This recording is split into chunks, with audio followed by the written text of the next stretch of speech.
नमस्कार, स्वागत है आपका झांसी दर्शन में। इस समय हम कहाँ खड़े हुए हैं ये आपको बताते हैं। इस समय हम खड़े हुए हैं झांसी की शान, बल्कि यूँ कहिए कि विश्व में एक पहचान वीरांगना महारानी लक्ष्मीबाई के हम इस समय अटूट किले के सामने खड़े हुए हैं। और यह दर्शाता है इसकी जो चट्टानें हैं, इसका जो एक प्रबल एक अपना ही देखने में जो एक गर्व की अनुभूति होती है वह देखते ही मिलती है। यहाँ पर एक छोटा सा मंदिर भी अवस्थित होते हैं। और ये कुछ मैं अपनी बातें शेयर करना चाहता हूँ आम जनमानस से। कहते हैं कि इस समय बड़ा ही मंदी का दौर चल रहा है और चारों ओर पैसे को लेकर बड़ा क्राइसिस है। बाज़ार में भी इतनी अच्छी रौनक अभी नहीं है। कहीं ना कहीं अभी कोरोना वायरस से हम जैसे तैसे अभी उससे निकल के आ पाए हैं। तो उसके बाद देख सकते हैं कि बाज़ार की मंदी के बाद छोटे छोटे दुकानदार वगैरह को काफ़ी दिक्कत आती है, छोटे छोटे उपकरणों को काफ़ी दिक्कत आ रही है। ऐसे में एक सवाल है कि देखिए, ये जो पथ बनाया गया हुआ था, ये आप देख सकते हैं, ये जो पथ बनाया गया था यह भी लगभग निष्फल हो गया, क्योंकि इसको जब चारों ओर एक कनेक्टिविटी बनाई जा रही थी कि चारों ओर यहाँ से लोग पैदल घूमें, ऐसा कुछ सुनने में आता है। आगे देख सकते हैं कि यहाँ पर भी एक पथ का निर्माण किया गया था और इसको भी शायद बंद कर दिया गया। तो जो करोड़ों रुपया नगर निगम जो सरकार जो खर्च कर रही है, क्या वो बेकार नहीं जा रहा है? अभी देखिए, अच्छी खासी यहाँ पर बाउंड्री बनी हुई थी, जब यहाँ पर जो वॉल बनी हुई थी अब इसको नेस्तनाबूद कर दिया गया, मतलब इसको बाउंड्री को यहाँ पर तोड़ा जा रहा है।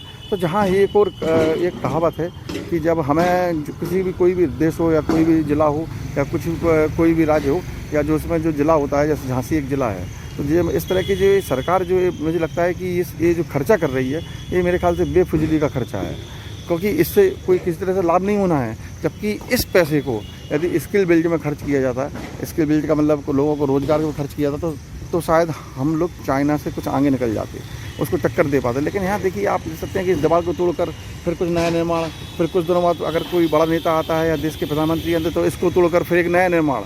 आप यहाँ पर जो लाइटें लगवाई थी इन्होंने, लाइटें भी काफ़ी महंगी लगी हुई थी और इसके साथ साथ यहाँ पर काफ़ी मतलब कुछ ना कुछ निर्माण होता रहता।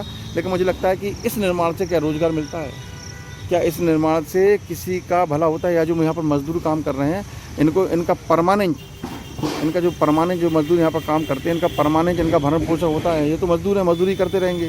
क्या इनके बच्चों को नौकरी मिलेगी? लेकिन अगर इतना पैसा कोई इंडस्ट्री लगाने में सरकार खर्च करे, कोई उद्योग या उपक्रम लगाने में सरकार खर्च करे, तो मेरा मानना है कि इनके जो मजदूर के बच्चे हैं शायद उनको नौकरी मिले।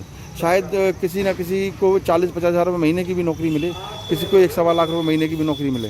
लेकिन एक बड़ा आश्चर्य की बात है कि इस विषय में कोई ना कुछ कहना चाहता है ना कोई सोचता है। ऐसे ही आप देख सकते हैं, अभी मैं आपको ले चलूँगा आतिया ताल पर।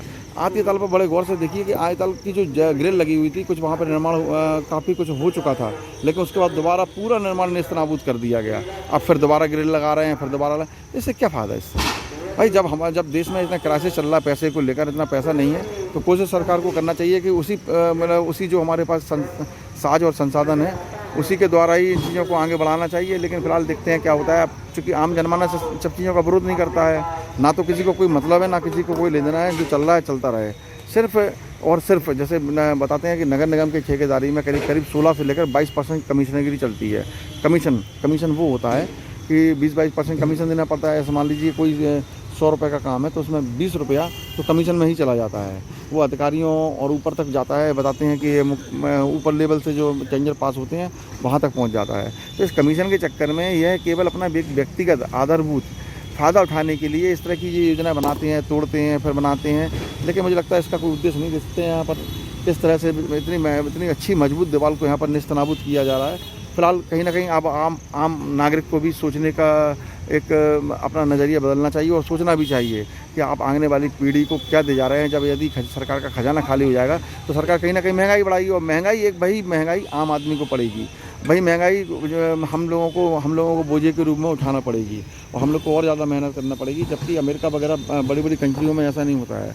वहाँ जो स्किल बिल्ड पर ज़्यादा ध्यान दिया जाता है कि स्किल बिल्ड के द्वारा फिर जो प्रॉफिट होता है उसके द्वारा मतलब जो हमारी जो सरकारी चीज़ें हैं उनको इस तरफ ध्यान देना चाहिए कि अधिक से अधिक रोज़गार तो बढ़ाएं, लेकिन उसके साथ साथ जो पहले से जो इमारतें बनी हैं उनको नेस्तनाबूद ना किया जाए। और आपको बताते चलें कि इन्होंने ये ठेकेदार साहब यहाँ बैठे हुए हैं, बड़ी तसल्ली से बैठे हुए हैं, बता रहे हैं कि लाइन्स वगैरह का काम भी वगैरह करते हैं। तो ये लाइन्स कंपनी है, आनंद, क्या नाम बताया आपने? आनंद फार्मा नर्सरी को यह काम दिया गया है। यानी कि अब झांसी में जितने भी ठेकेदार हैं वो घर पर जाके आराम करें। और इसमें बताएं, रामतीर्थ सिंगल जी का इसमें बड़ा इंटरेस्ट है। अब चूँकि अब जिस तरह से रामतीर्थ सिंगल जी की संपत्ति तो आपार बड़ी है, लोगों ने ऐसा बताया है कि 2-2.5 एकड़ का उनका फार्म हाउस 14 एकड़ में तब्दील हो गया है। तो बढ़ना भी चाहिए, वैसे भी देश के नेताओं ने कहीं ना कहीं देश को बढ़ाने में, अपनी संपत्ति बढ़ाने में भरपूर योगदान भी दिया है। और फिलहाल विदेशी कंपनी को ये टारगेट, मतलब बाहर की जो कंपनी है उसको ये काम मिला हुआ है। तो झांसी की कंपनियाँ आराम कर रही हैं यहाँ पर, और ठीक भी है, बाहर के लोग ही काम करते हैं, यहाँ के लोग तो फिर एक समय के बाद काम करना बंद ही कर देते हैं। जय हिंद, जय भारत।